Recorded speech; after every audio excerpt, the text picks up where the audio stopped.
Vision for human society unit 1 lecture 5 justice in relationship संबंध में न्याय। डियर स्टूडेंट्स, पिछले लेक्चर में हमने 9 एस्टैब्लिश्ड और 9 एक्सप्रेस्ड वैल्यूज के बारे में जाना समझा था। जब इन 18 वैल्यूज के आधार पर हम जीना शुरू करते हैं तो हमारा व्यवहार न्यायपूर्ण, न्याय संगत कहलाता है। तो यह न्याय क्या है, इसको इस लेक्चर में समझने का प्रयास करते हैं। सेकेंड ईयर में हमने न्याय के अर्थ क्या समझा था कि हर मानव का दूसरे मानव के साथ जो संबंध है, उन संबंधों में जो भाव हैं, उन भावों को पहचान कर जीते हुए उभय सुख इंश्योर कर पा रहे हैं, तो इसको न्याय कहा। जब हम इन 9 एस्टैब्लिश्ड वैल्यूज यानी 9 स्थापित भाव और 9 एक्सप्रेस्ड वैल्यूज यानी 9 शिष्ट भावों का एक्सप्रेशन करते हैं, यही मानवीय व्यवहार है। और यह होता कैसे है? जब हम मानव के साथ इंटरकनेक्शन, इंटरडिपेंडेंस और कोएग्जिस्टेंस देख पाते हैं, तो दूसरे के साथ अपने संबंध को पहचान पाते हैं, जिससे हम संबंध में अपेक्षित भावों का, मूल्यों का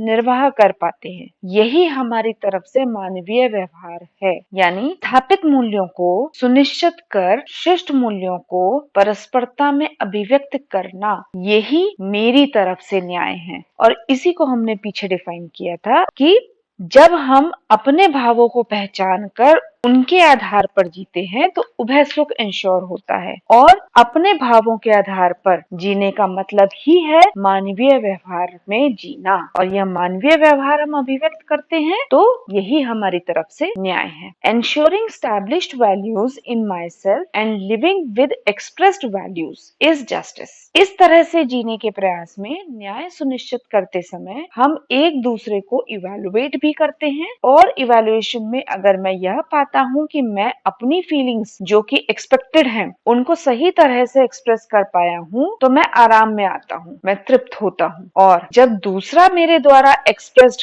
राइट फीलिंग का राइट इवैल्यूएशन कर पाएगा तो उसको भी सुख मिलेगा, वो भी सुखी होगा। इस तरह से परस्पर पूरकता में हम दोनों सुखी हो पाएंगे, क्योंकि जो भाव मुझे नेचुरली एक्सेप्टेबल हैं, जब उनका ही एक्सप्रेशन करते हैं तो मुझे भी अच्छा लगता है और सामने वाला भी कंफर्टेबल होता है। इसी को उभय सुख कहा है और इसी को न्याय कहा है। यहाँ एक बात ध्यान देने की है कि जिसे हम भाव मान रहे हैं वह भाव है या भाव का अभाव है। जैसे नफरत, ईर्ष्या, क्रोध, ये अपने आप में भाव नहीं है, अपितु भाव का अभाव है। प्रेम के भाव का अभाव, स्नेह के भाव का और वात्सल्य के भाव का अभाव। यह अभाव अगर हमारे व्यवहार के रूप में दिख रहा है, इसका मतलब अभी हम एस्टैब्लिश्ड वैल्यूज में कंफर्म नहीं है। ऐसे में मेरा एक्सप्रेशन भले ही मुझे सही लगे, लेकिन यह एक्सप्रेशन दूसरे के लिए कंफर्टेबल नहीं होगा, उसे एक्सेप्टेबल नहीं होगा।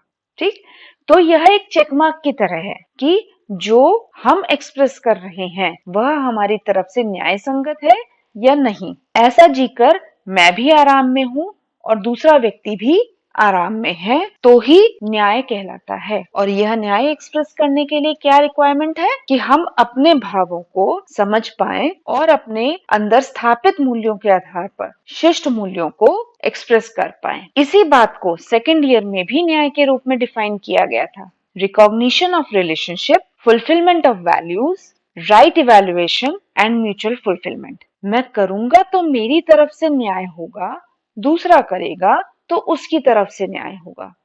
दोनों की तरफ से हो जाए तो उसका रिजल्ट उभय सुख है। यह अखंड समाज का आधार है। अखंड समाज यानी undivided society, being able to ensure mutual fulfilment from family to world family. Undivided society का मतलब क्या है कि जब यह उभय सुख एक दो के साथ शुरू होकर धीरे धीरे हर एक के साथ यानी सबके साथ हो पाता है, तो यह अखंड समाज के लिए मेरा पार्टिसिपेशन है। सभी ऐसा पार्टिसिपेशन का माइंडसेट बना पाएंगे तो यही अखंड समाज का आधार बन पाएगा। मैं सिर्फ इतना कर सकता हूँ कि मैं यह देखूं कि क्या मैं अखंड समाज में जीना चाहता हूँ। अगर हाँ, तो मुझे अपने अंदर सही भाव और सही विचार इंश्योर करना है। फिर दूसरे को भी मदद करनी है कि वो भी समझ पाए। यानी मेरे अंदर अगर सही समझ बन पाई है तो उसके आधार पर मैं सही भाव सही विचार में जी पाऊंगा।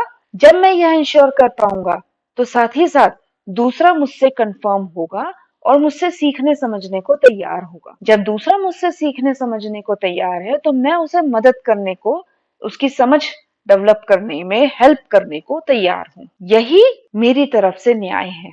और दूसरा जब समझ के आधार पे सही भाव सही विचार को इस्टेब्लिश कर पाएगा, इंश्योर कर पाएगा, तो यह उसकी तरफ से न्याय होगा। इसी को यहाँ दिखाया गया है। हमारे अंदर जितनी समझ बनती है उसी के आधार पर हमारे भाव विचार बनते हैं। इसके आधार पर हमारा व्यवहार और कार्य होता है। अगर हमारी सही समझ रियलिटी बेस्ड है, हमारी समझ सह अस्तित्व के आधार पर है, तो यह राइट अंडरस्टैंडिंग के रूप में डिफाइन होती है। इसी को ज्ञान कहा। इस राइट अंडरस्टैंडिंग के आधार पर फीलिंग्स भी राइट होंगी। मुझे अगर हर एक के साथ संबंध समझ में आ रहा है, पूरी एग्जिस्टेंस का पार्टिसिपेशन समझ में आ रहा है, तो मेरे अंदर जो भाव आएंगे वो भी उस नियम, उस प्रिंसिपल के अनुरूप होंगे कि सही समझ सही भाव के आधार पे सह अस्तित्व के नियम के आधार पर होंगे। जब राइट फीलिंग इंश्योर होगी तो जो विचार बनेंगे वो भी राइट होंगे। यही right feeling and right thought को समाधान कहा गया है, यानी रेजोल्यूशन कहा गया है।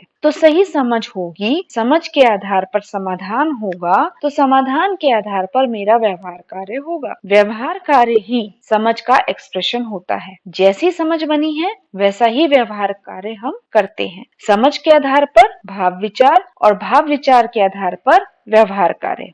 व्यवहार जो हम मानव के साथ करते हैं, परिवार से लेकर विश्व परिवार तक, और कार्य जो हम शेष प्रकृति के साथ करते हैं। हर एक मानव के साथ हमारा एक्सप्रेशन का तरीका व्यवहार कहलाता है। वह व्यवहार अगर समझ और समाधान के आधार पर है तो परस्पर पूरकता में होगा और अखंड समाज का आधार बनेगा। समझ और समाधान नहीं है तो समाज खंडित होता है और वो हम ऑलरेडी देख ही रहे हैं। ऐसे समाज में जीते हुए हम सुखी भी नहीं हैं। इसी तरह कार्य या वर्क को देखें तो कार्य यानी मेरा पार्टिसिपेशन लार्जर ऑर्डर में, मानव और शेष प्रकृति के साथ मेरा जो जीना है या जीने का जो तरीका है उसे देखें तो वो भी परिवार से विश्व परिवार तक जाता है। अब समझ और समाधान के आधार पर जो कार्य मैं करूंगा वो म्यूचुअली एनरिचिंग होगा। म्यूचुअली एनरिचिंग होने का मतलब है मेरी भी जरूरतें पूरी हो रही हैं और जिस नेचर से मैं रिसोर्सेज ले रहा हूँ वो नेचर भी एनरिच है, वो नेचर भी डिस्ट्रॉय नहीं हो रहा है। ऐसा हो पाएगा तो मेरा जीना यूनिवर्सल ह्यूमन ऑर्डर के लेवल पर कहलाएगा। सार्वभौम मानवीय व्यवस्था में मेरा जीना होगा। तो ये अखंड समाज और सार्वभौम मानवीय व्यवस्था कैसे बन रही है? मेरे एक्सप्रेशन से अखंड समाज सार्वभौम मानवीय व्यवस्था में कैसे पार्टिसिपेशन हो रहा है, यहाँ एक लिंक दिखाया है कि मेरा जितनी समझ बनती है उसके आधार पर सही भाव सही विचार बनता है। जितना सही भाव और सही विचार बनता है उतना ही मेरा व्यवहार कार्य सही होता है। और सही व्यवहार कार्य का मतलब क्या है कि व्यवहार में मैं म्यूचुअली फुलफिलिंग हूँ, यानी परस्पर पूरकता में जी रहा हूँ हर एक मानव के साथ, परिवार से विश्व परिवार में। और सही कार्य क्या है कि मैं म्यूचुअली एनरिचिंग मैनर में पार्टिसिपेशन कर रहा हूँ बड़ी व्यवस्था में। और ये म्यूचुअली एनरिचिंग मैनर क्या है कि जो मेरी जरूरतें हैं वो भी पूरी हो रही हैं, साथ ही साथ प्रकृति भी, अस्तित्व भी बचा हुआ है। यह भी परिवार व्यवस्था से विश्व परिवार व्यवस्था तक जाकर मैं सोचता हूँ।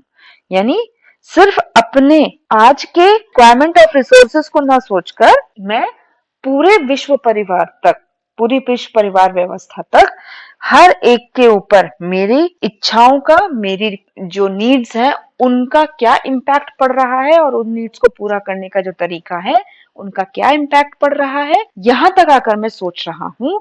इसी को यूनिवर्सल ह्यूमन ऑर्डर यानी सार्वभौम मानवीय व्यवस्था कहा है।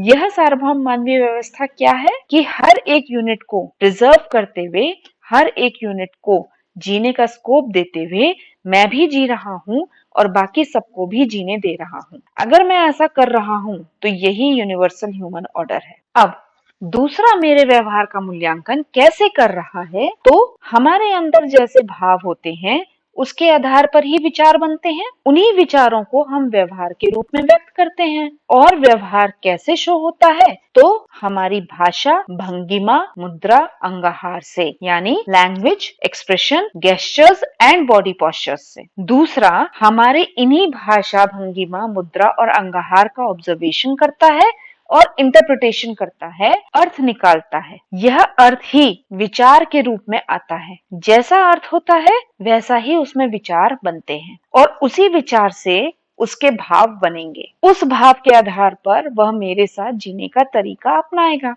फीलिंग्स के आधार पर थॉट्स और थॉट्स का expression language, facial expression, gestures and body postures के रूप में होगा। अब अगर दोनों में भाव विचार सही समझ के आधार पर हैं, तो हमारा एक दूसरे के साथ हार्मोनियस रिलेशन हो पाएगा। अगर एक में भी समझ की कमी होगी तो दूसरे की अपनी समझ के आधार पर सही व्यवहार करने की जिम्मेदारी बढ़ जाएगी। इसे दूसरे शब्दों में कहें तो मैं अपने एस्टैब्लिश्ड एंड एक्सप्रेस्ड वैल्यूज की समझ रखता हूँ, तो हर बार मेरा एक्सप्रेशन उसके आधार पर ही होगा। दूसरा नहीं भी कर पा रहा है तब भी ऐसे में दूसरा अगर गलती कर रहा है तो मुझे दिख जाएगा कि दूसरे से एक्सप्रेशन में गलती हो रही है, क्योंकि अभी उसकी इतनी समझ नहीं बन पाई है। ऐसे में मैं परेशान नहीं होऊंगा, इनफैक्ट मेरी जिम्मेदारी ज्यादा है, यह मुझे एक्सेप्ट होगा। इसी बात को यहाँ समझाया गया है। जब मैं दूसरे को संबंधी के रूप में स्वीकारता हूँ तो ये उस संबंध में भावों को ठीक ठीक पहचान कर सुनिश्चित कर पाता हूँ। इन्हीं भावों के आधार पर फिर मेरे विचार चलते हैं,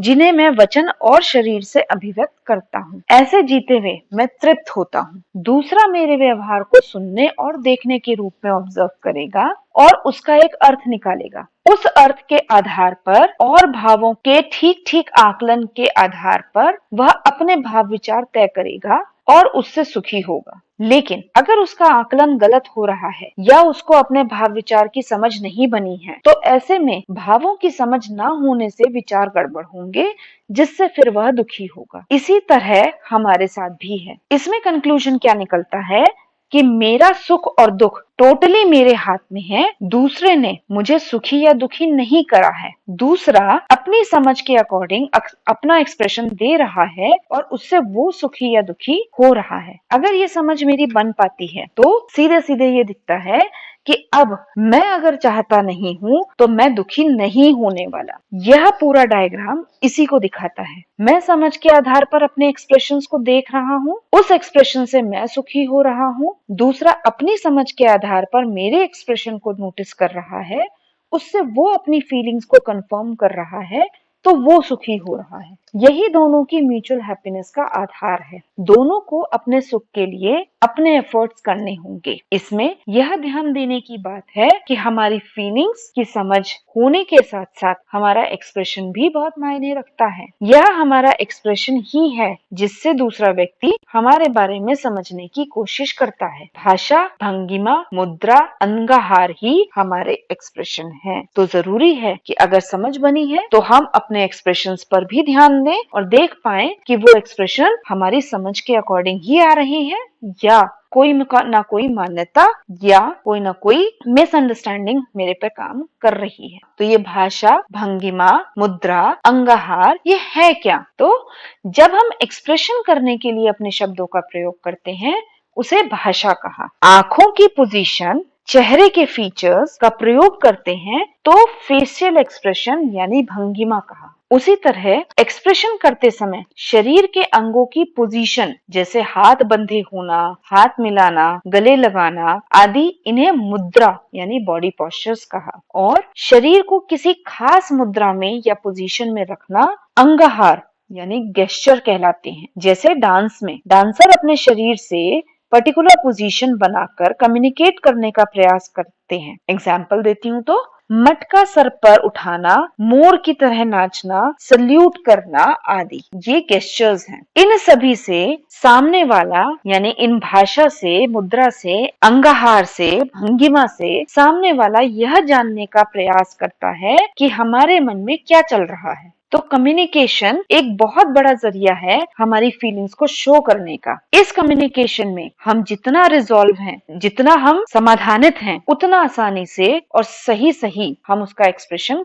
कर पाते हैं। परंतु अगर समझ नहीं बनी है तो हम भाषा, मुद्रा, भंगिमा और अंगहार को कितना ही मॉडिफाई करना सीख लें, वो हो नहीं पाता। और समझ कब बनती है? जब हम अपने अंदर रिजॉल्व होते हैं। समअप करें तो करना सिर्फ इतना है कि हम यह इंश्योर कर लें कि हम सही समझ, व्यवस्था की समझ के लिए प्रयास कर रहे हैं। यही ज्ञान है। ज्ञान के आधार पर समाधान होगा। यही हमारे भाव विचार ज्ञान के आधार पर राइट होंगे। यही सही भाव यानी संबंध का भाव होगा तो मानव के साथ संबंध में जीने का विचार बनेगा, जिसे हम व्यवहार के रूप में एक्सप्रेस कर पाएंगे, परिवार से विश्व परिवार तक, जो फिर अखंड समाज का आधार बनेगा। जब संबंध में भाव के साथ हम शेष प्रकृति पर कार्य करने का विचार बनाएंगे तो परस्पर पूरकता में भागीदारी करने का प्रयास होगा, परिवार व्यवस्था से विश्व परिवार व्यवस्था तक, जो फिर सार्वभौम मानवीय व्यवस्था का